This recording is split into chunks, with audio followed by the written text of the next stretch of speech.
I'm Jim Reed. This is a page from my red clay diary. It's all about life, actually. This is called a 1950s Magic Christmas Memory. When I was small, not too small, mind you, the world was still a magical place. I wanted to introduce everyone I knew to this magic world.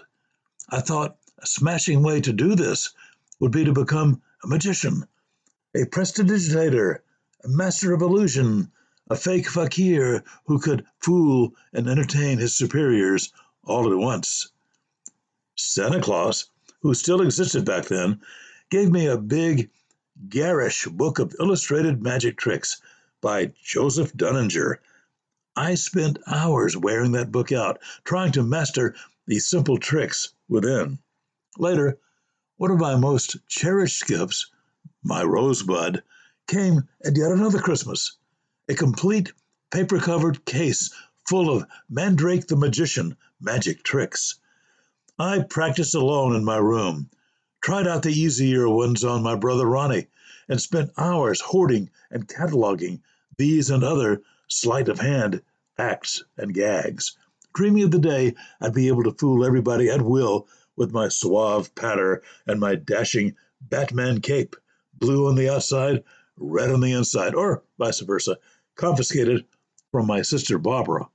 What did I not know yet about myself?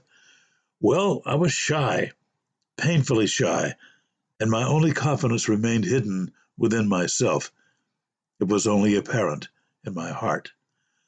By the time I got up enough nerve to perform in front of my entire family in the dining room, even my father, though fidgety, sat bemusedly and watched my show, I was nervous but determined to go ahead with the tricks I'd learned. The easiest trick I knew, which I believe Barbara had taught me, was the one where you make an empty glass go through a solid table and land on the floor, hopefully unbroken. I actually pulled this off successfully, if slowly, and went through a few other tricks I knew before the performance faded to an end. The family watched patiently, if stoically. My fantasies had come to a head, had been realized right in my own dining room.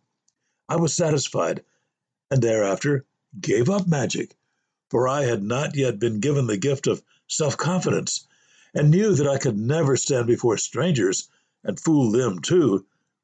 I knew my family watched because they had to, because they had manners and could not help but watch, and because they loved me and would have enjoyed the show even if it had been terrible. So, a little box of tricks lay stored and labeled by my mother, waiting for rediscovery. After that, I went on to other hobbies, including amateur astronomy and sky observation. Now, that was a hobby tailor-made for a shy person. I never had to perform. I could be alone a lot, and my family would not worry over the fact that I spent entire nights on the roof of the house, peering through a telescope and dreaming my dreams, my starry dreams. Even that hobby came to a close abruptly one day when the Soviets launched the world's first artificial satellite, and suddenly everybody wanted to become an astronaut or a star expert. Since loners like me have to have their own personal hobbies, hobbies that no one else they know is involved in, the skies suddenly lost their appeal as career fodder. I faced the fact that I didn't want to be an astronomer anyhow. Facts and physics left me cold. What I really enjoyed about the heavens was their accessibility to the poet, the writer within me. I didn't want anyone to require a mathematical formula of me. I just wanted to enjoy the enormous, awesome feelings that came over me when I looked skyward, and I wanted to share those feelings with others.